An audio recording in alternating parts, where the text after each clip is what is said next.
Ini menu makan bergizi gratis di sebuah sekolah di Kupang, NTT. Dapung rasa, dapung tempe tuh ada sama kayak basi, dapung serju rasa sama kayak asam begitu. Dapung terong bau, dapung ayam juga bau. Trauma makan daging.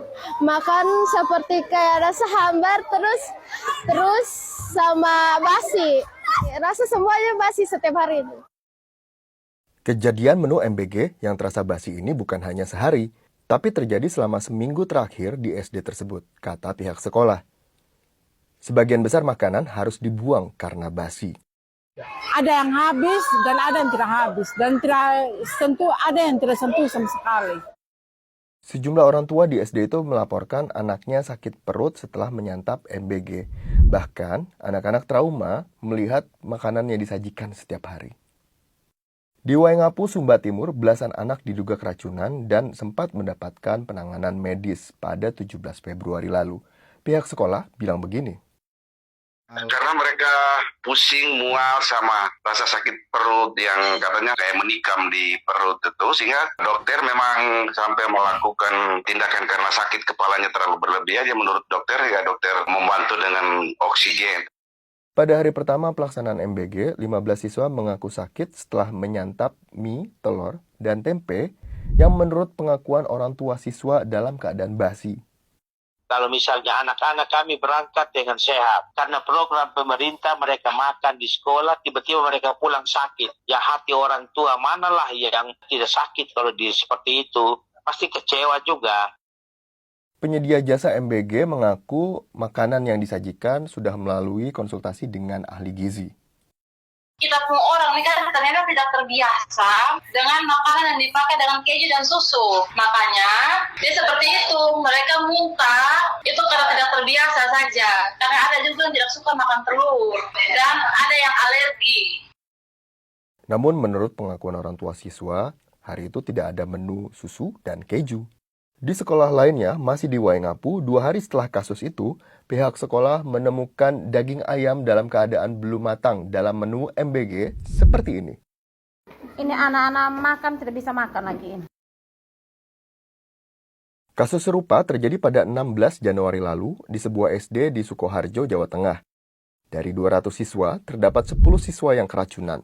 Diduga akibat memakan ayam tepung yang sudah beraroma busuk. Pihak sekolah lalu menghubungi tim Satuan Pelayanan Pemenuhan Gizi, SPPG, dan petugas kesehatan dari puskesmas setempat. Anak-anak yang mengalami gejala keracunan langsung diberi obat. Belakangan, pihak SPPG setempat mengakui proses memasak ayam yang kurang matang. Dalam pelaksanaannya, belum ada mekanisme penanganan jika menu MBG menyebabkan anak-anak keracunan, seperti siapa yang akan menanggung biaya pengobatan bila anak-anak masuk rumah sakit. Di Semarang, saat ada kasus yang sama, seorang siswa SMA dibawa ke puskesmas dan menerima pengobatan gratis. Dia harus izin sakit 2 hari untuk memulihkan kondisi. Malamnya itu dia sampai mutah-mutah, pusing, demam, terus sampai nggak bisa tidur gitu. Untuk perawatannya kita ke puskesmas terdekat sih Kak. Pada hal serupa terulang kembali, lebih baik membawa bekal makanan sendiri dari rumah. Namun, orang tua siswa di Waingapu bilang harus merogoh kocek sendiri untuk pengobatan anaknya. Ini kan program mungkin saja ya 10-20 ribu lah untuk makanan gratis ini. Tapi kalau anak sakit, kami harus mengeluarkan uang yang lebih besar lagi untuk biaya pengobatan mereka di rumah sakit. Dalam balasan tertulis kepada BBC News Indonesia, untuk menangani kasus keracunan hingga siswa dilarikan ke rumah sakit, Dadan Hindayana, Kepala Badan Gizi Nasional mengutarakan bahwa ada biaya operasional di Satuan Pelayanan Pemenuhan Gizi SPPG.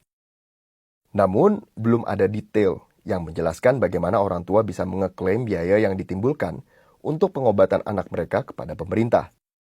Sejauh ini, menurut Ombudsman yang bertugas mengawasi penyelenggaraan pelayanan publik, penanganan kasus keracunan MBG merupakan tanggung jawab penyelenggara pelayanan MBG setempat. Program MBG memang belum sepenuhnya dilakukan di seluruh Indonesia. Beberapa daerah masih di fase uji coba. Menurut pemerintah, per Februari ini, MBG sudah terlaksana di 38 provinsi dengan 693 satuan pelayanan.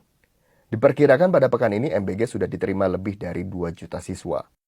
Pemerintah mengatakan ada 3 kunci kesuksesan program MBG. Anggaran yang besar, sumber daya manusia yang banyak, dan penyediaan infrastruktur untuk dapur. Pemerintah mengaku butuh waktu sebelum dapur-dapur MBG siap menyediakan makanan dalam jumlah besar sekaligus. Bukan di distribusi, tapi di pembiasaan yang melaksanakan dalam program pelayanan untuk jumlah besar. Butuh waktu sampai 3 bulan sampai terbiasa memasak untuk jumlah besar, baik dalam kematangan maupun rasa.